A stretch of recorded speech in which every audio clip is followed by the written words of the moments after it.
What's goody with y'all today? My name is RayGVT, and today I'm here to talk to you about what could actually be my new favorite deck in the game of Yu-Gi-Oh! Swordsoul. I want to talk to you guys a little about this deck particularly that I've been playing for a little and just go over what I've found in my time playing this and just document my small journey with it so far, because I feel like it's been a very important step in my dueling career. Now, for the longest time, ever since I got back into Yu-Gi-Oh! Seriously in 2020, I've only ever played one deck very seriously for everything, and that was Cod Talkers. Anyone that's been around any of my channels here on YouTube or back on Twitch knows that this is the deck for me. It's a deck that I picked up literally after watching the Yu-Gi-Oh! Vrains anime, and I decided to go all in with it. It's the deck that I've used to compete in various tournaments, including a YCS and locals on the weekly, and it's the deck that I just know the best. And it's carried me through a good way too. It's a deck that doesn't get too much attention these days, but even still,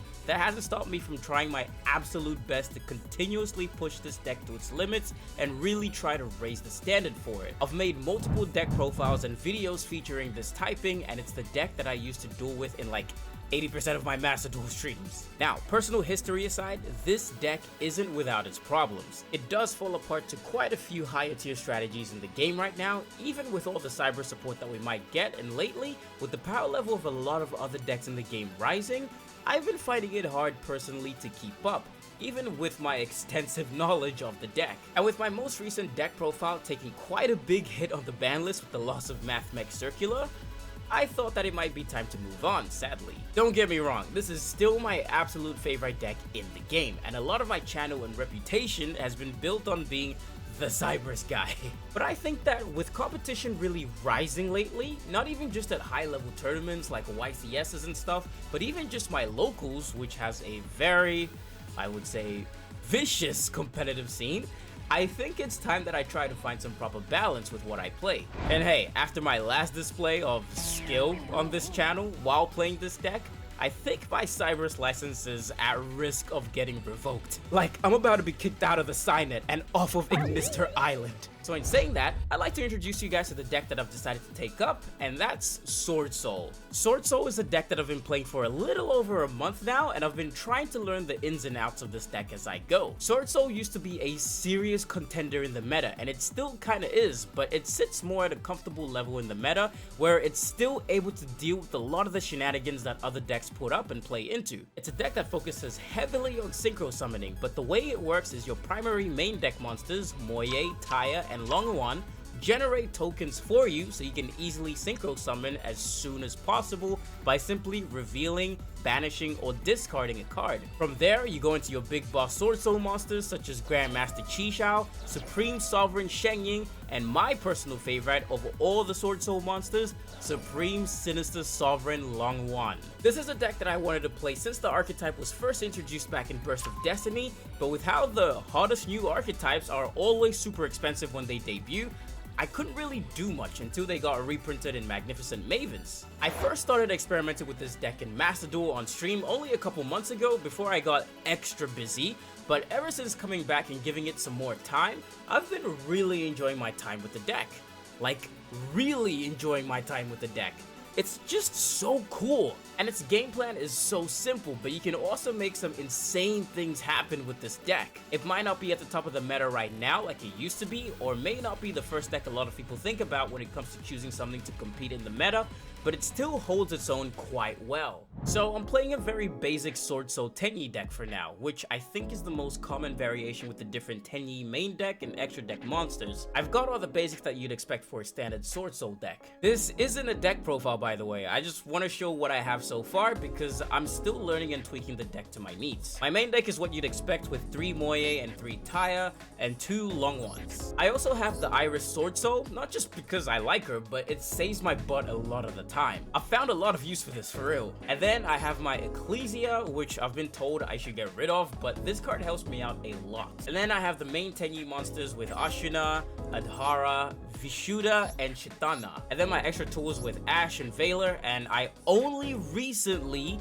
added the Max C to the deck. When I say recently, I mean like yesterday at the time of releasing this video. I'm just trying it out because I removed the 2 Pot of Desires, which I never use. And speaking of, I have 3 Emergence, 2 Heavenly Dragon Circles, and 1 Sacred Summon. And then the 1 Feather Duster too. And then for traps, it's just 3 Imperm and 1 Blackout. I was playing 1 Swordsoul Strife, but I've since removed it because I just don't find myself using it a lot. I did try using Evilly Matched in there too, but it's touch and go right now as I tweak this. And then for extra deck, just 2 Chi Shao, 2 Shengying, and 1 Supreme Sinister Sovereign. For the other monsters, of course, you have to have Baron in there. And then for the Tenyi monsters, I have Draco Berserker, 2 Monks, and 1 Shaman of the Tenyi. For the rest, just 1 Risen Dragrai, 1 Scarlet Red, and then 1 Yazi and 2 Bazia of the Yangzing. These are 2 monsters that I'm still learning how to utilize more, as I'm really trying to learn all the ins and outs of this deck. Alright, and then in the TCG, my deck looks very much the same with a few exceptions. I do keep the Desires in there, but I'm still looking for what I could potentially replace them with, because I honestly never use this even when it does come up. But outside that, a lot of this is pretty much the same except for the Ecclesia. I am trying to increase the number of Ecclesias I use in here, but with this card still being a little bit pricey over here, I am only running just the 1 for now. I also do opt to run 3 Effect Veilers in here this time around rather than just the 2, but outside of those small changes, everything else is exactly the same, including the extra deck. Again, this isn't a deck profile, I just want to show you guys what I've got so far, so please don't come for me with that whole, why are you running this instead of that? I actually asked that you guys maybe help me and maybe suggest what I could be adding to this deck to make it better. I ask this as the low tier rogue scrub that I am. Sorry, Cod Talkers, I don't mean it. You always be number 1 in my eyes. One thing I really want to learn how to do, as stated before, is to really use this deck to its full power, even with just what I've got so far with like just the basics and stuff. What I mean by that is I want to learn all the different lines in tech that I can use to maximize my plays. Oftentimes, I find myself doing the bare basics with Moye into Chi Shao, and then from there, I'll always summon Sinister Sovereign next, and then maybe if I get the chance, I'll go into Shengying. It's rare that I ever have all 3 of the boys on the field at once, which should be a standard for this deck, but I find that oftentimes I only need 2 of the boys to do the job. Chi Shao negates, and Sinister Sovereign just punishes my opponent for doing literally anything. If your opponent special summons, punish them. Banish their monster and burn them for 1200. Opponent activates a spell or trap. Punish them. Banish the card and then burn them for another 1200. And if you synchro summon another worm monster while this guy is on the field, you can just draw 1. This guy has won me games by himself. He's my absolute favorite of the 3. And he just looks so damn cool. Shengying also comes up and can be a game winner on his own too, and man is he such a good monster on his own as well. But yeah, the point that I'm trying to make is that I need to learn how to take full advantage of my extra deck beyond just these 3 boys. I need to learn the Yangzing lines, and I need to use the Tenyi monsters better. Not more, because I do use them, but just better. Heck, I hardly even summon Baron de Fleur in this deck too, because again, the 3 boys got me. But I know if I really want to be at the top of my game, especially this year with entering more competitions and tournaments and stuff wherever I can, I'm gonna have to learn how to really bring out the best of my deck. So now, I just want to show you guys some of the duels that I had while climbing the ladder. I went on a 9-game win streak at some point very recently, and I was just shown how good this deck is, even with my very basic knowledge of it. As I like to do in my Archetype Arsenal series, which I really need to get back to and continue, I'm gonna take you guys through some of the duels that I had in Ranked and show you guys some gameplay as I learned and gained more of an understanding of the deck that I was playing. Let's go. Alright, so let's go on ahead and get straight into these duels here. Man, I haven't done this in a while, but here we are. The first duel is up against Gold Pride Punk, I believe. So opponent's gonna go first, and they're gonna get started, and I'm gonna be completely honest with you guys here. I don't know what Gold Pride does. I didn't really care enough for the archetype when it did come out, so I know it's something that works with like the lower your life points are, the stronger their effects get, because the whole racer archetype, whatever.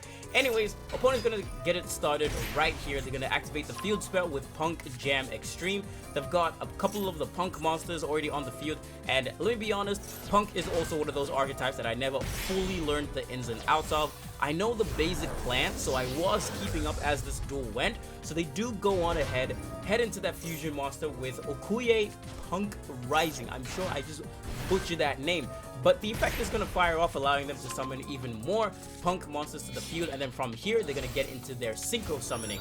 From here they're going to be able to synchro summon into Psyframe Lord Omega. Now this guy, I know what this guy does, so this is the one that this is where I started really paying attention. So I'm gonna go ahead and just have my hand ripped out for one with the Heavenly Dragon Circle. Opponent's gonna keep going, and I'm not gonna lie to you, this was a very long turn one. So I'm gonna kind of fast forward here because, you know, it kind of goes on and on and on and on.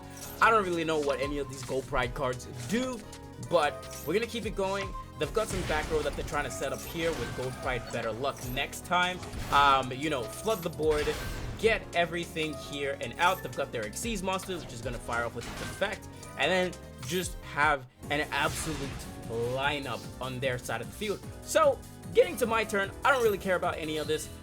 They're going to be able to summon a token to my side of the field with one of their effects. I'm going to go ahead, Feather Dust their entire back row, shutting down a little bit of their strategy right there. I'm going to try and go ahead, activate the Swordsoul Emerges, but it's going to get ashed almost immediately, but I don't stress this too much because from here, I'm going to go into Taya. Taya is going to activate its effect, banish a Swordsoul card, but Taya is also going to get stopped in its tracks. I won't be able to get the effect off fully here, and my opponent is just gonna fusion summon on my turn because that's what Gold Pride is all about. It's all about the speed. But Taya goes on ahead, gives us a token, and then from here we've got the Pinballer with its effect, which is gonna allow it to move over to its side of the field with the other token that they gave us. From there, we're going to go into Ecclesia. Ecclesia is going to still allow us to play the game. And from here, I'm going to be able to go into Draco, Berserker of the Tenyi. This was the only one that I was able to go into. And then from there, I'm going to use my Desires, which is probably the one time you will ever see me actually, like, use that just because I was desperate for the reach. And we're going to swing for game with Draco, Berserker of the Tenyi because, you know, our opponent basically did over half the work for us with lowering the life points and everything. But yeah, that's gonna do it for duel number 1. And then moving into duel number 2 here. Now this one was a little bit more of the standard basic Swordsoul 101 type of play here. So by this point, I was gaining a little bit more of like, okay, I think I know what I have to do. This was after a few duels, so we're gonna get started. Put Moye onto the field. Obviously, we're gonna get the token. Long one, we open with that as well, so we may as well just use that. Send the Auspice to our grave. Get a second token on the field. We're gonna go into our first synchro summon with Chi Xiao. Chi Xiao's effect is gonna fire off, and then Moye as Chain Link 2. And then from there, we're gonna be able to draw a card, and then we're gonna be able to add another card. So after that, Swordsoul Emergence is going to get us Iris, and I know where I'm going with this, don't worry. Iris has actually come in for me a lot of the times to actually help me out a lot in my duels. But from there, I'm going to be able to go into Supreme Sinister Sovereign Long 1, who's going to be able to burn our opponent for 1200 when it gets Synchro Summoned. And actually, no, sorry, my mistake. It's because of Long 1 being used as a Synchro material is why our opponent's going to get burnt for 1200. Anyway, still learning. Dark Hole is gonna go ahead, activate here, and I'm gonna really like try to do something with like Sinister Sovereign, thinking that I can actually do something, but you know, obviously not. But I figure I may as well get that 1200 burn off anyway. May as well just try. What the heck? Anyway, pass over to my opponent's turn, and we find out that our opponent is playing Manium. Manium is a deck that I'm still learning myself, so I don't know the full ins and outs of it. I know that it's also one of those like high-speed synchro decks as well. So let's go. Opponent's gonna go into Visas, whatever the card is called. It acts as Visas Starfrost while it's on the field, but thanks to the effect of Iris Swordsoul, we're gonna be able to go ahead and not just get her onto the field, but we're gonna be able to destroy that monster on their side of the field. See, she does come in handy. Anyways, passing back to my turn, we draw into the Ash Blossom. I am gonna get Ash from my Swordsoul Emergence, which does kind of suck, honestly, but it's okay. I'm not gonna sweat it too much because we've got Taya in our hand. Taya is gonna banish a Swordsoul card, and then from here, I remember when this actually happened. I played into the imperm column, which is something that I try and never do. But here, I don't know what I was thinking. I remember the moment that I placed down the tie, I was instantly like, oh my gosh, you idiot. Like, I audibly screamed when I was like, oh my gosh, that could be imperm. And wouldn't you know it, it was imperm. So that is going to prevent us from going in for game and synchro summoning. So we're going to have to just do what we can. Attack with Taya, attack with Iris, and that's it. But our opponent is going to try and activate their field spell, which is one of these Peaceful Planet Calarium, or one of these planet spell cards, you know, as part of this lore. And I know that these are trouble, so I'll just immediately ash it. It's going to immediately pass back to our turn, and from here, we're going to be able to just get a token, synchro summon. This is just for the insurance, and then summon into Draco Berserker of the Tenyi, and from here, we'll be able to swing and go into game with Iris, and just like that, that's gonna be the end of duel number 2. So a couple of mishaps in there, a couple of things that I absolutely could have done better, but these were like the earlier sort of duels. This one specifically I remember having very early on, so yeah, forgive my little misplace here and there. Alright, and then moving on to duel number 3. Now this duel happened very recently. This happened on stream, and I remember I was actually stressing out a little bit, but it was at this point that I had a lot more of an understanding of like Swordsoul and what I need to be doing, and like really trying to like see what I could do fully with it. And it was perfect because we are going up against Orcust, a deck that is pretty powerful in the game of Master Duel. So starting off with our opponent, they're going to be able to link summon into Linkuriboh. That's going to allow them to get the Orcust Nightmare and go into their next link summon, which is going to be Galatia, the Orcust Automation. Now, Orcust is a deck that I have an understanding of what they do. Like, I know what Orcust does, which is why I was a little bit like nervous like going into this duel the first time, but I figured like it's okay if I just play to my strengths. If I just play to the strength of Swordsoul, I should be okay, which is exactly what we did. So our opponent's going to be able to get into their first big boss of the deck with Longirisu, the Orcust Orchestrator, and then from that they're going to be able to get their Galatia out, and then after this they will be able to go into their Xyz summon with Dingirisu, the Orcust of the Evening Star. Oh my gosh, I get that name mixed up so much sometimes. But anyway, turn's gonna pass over to us. Opponent's got a pretty okay board, like ending board, like nothing that we can't really like take care of, although I am kind of like stressing just a little bit. But anyway, we're gonna get started. Vishuda's gonna go on there, Ecclesia's gonna be special summoned, and then we're gonna normal summon Taya. Taya's going to use its effect to allow us to go into Grandmaster Chi-Xiao. And then from there, Grandmaster Chi-Xiao's effect will activate, chain linking with Swordsoul of Taya as Chain Link 2, which is going to allow us to add our Swordsoul strategist Longhorn. Sorry, I was about to call him Sinister Sorcerer Longhorn, but we're not quite there yet.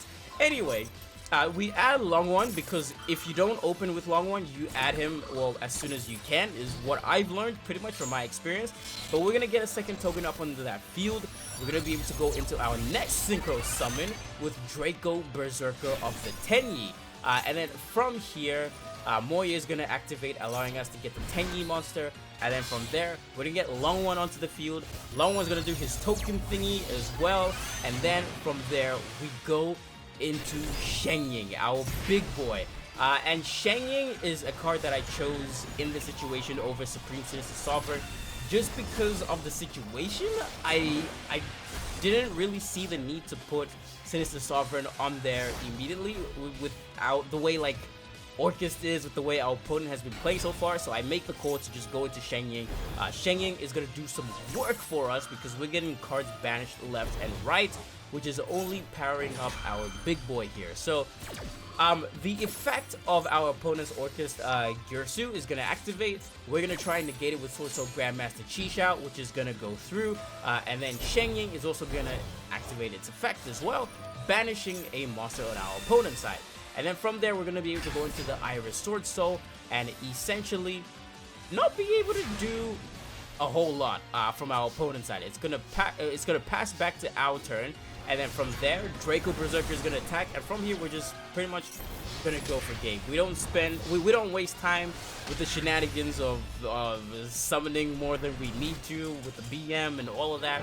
We're just gonna go into game, and that's gonna do it for duel number 3. So at that point, I felt like I was a little bit more confident with playing Swordsoul, and I just kind of wanted to showcase a little bit of just how I can play around certain strategies like Orcust and stuff, like powerful stuff like that in the game. But anyway, that's gonna do it for that. And that's it for the duels. I've really been trying to level up with my dueling lately this past few months, and I feel like this deck has been helping a lot. Last year, I got a taste of playing competitive Yu-Gi-Oh! For real, especially after attending my first YCS. And I've really been trying to go in even more with just really challenging myself to become a better player. I know that the deck that you play isn't what makes you a good player. You can literally be playing the best deck in the whole game, but if you don't have a full understanding on things like the basics or the rulings and just how the game plays, it doesn't matter what you're using, you most likely fail a whole lot of the time. So that's really what I tried to focus on more last year, and that's the reason why I was able to get so far with my Cod Talkers. After attending locals and a few other tournaments in my area,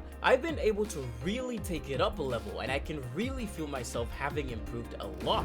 I've even got some neat prizes and stuff to show for it with some playmats that I won at a couple of small series tournaments. Yes, small, but still pretty competitive. This is stuff that I never got to talk about because I was just so busy with work and other stuff that I didn't even get to share or even celebrate my wins and feats. This year, I really want to build upon everything that I've learned and not necessarily be #1 or anything, but just be a better player. I really want to test myself. Cod Talkers is still, and always will be, a favorite deck of mine, and one that I think still has a ton of awesome power when built and used right. But I realized at a certain point that I have to break away, just for a bit. Because again, the truth is, I can't keep up with a lot of other improving decks in the game. I actually am struggling quite a little bit, and that's just me being transparent as a duelist. Don't come for me, please. Swordsoul is a deck that I feel I can do just that. It's still got what it takes to take on the meta, and is a very easy deck to play at the basics, but challenging to fully master. But it's got everything that I need right now, and that's why I'm sticking with it. Anyways, I don't know why I had to say all of that just to explain why I'm playing this deck now, but I really just wanted to share my journey so far because I feel like I haven't had the chance to do so. If you guys ever want to see me duel live or just hang and chat, tune into my streams right here on YouTube. I do a lot of archetype themed duels chosen by you guys every week whenever I'm not playing ranked, and it's always just a good time. Anyways, hope to catch you guys there at some point. Drop on by and say hi, and until then, I'll see you guys in the duel arena.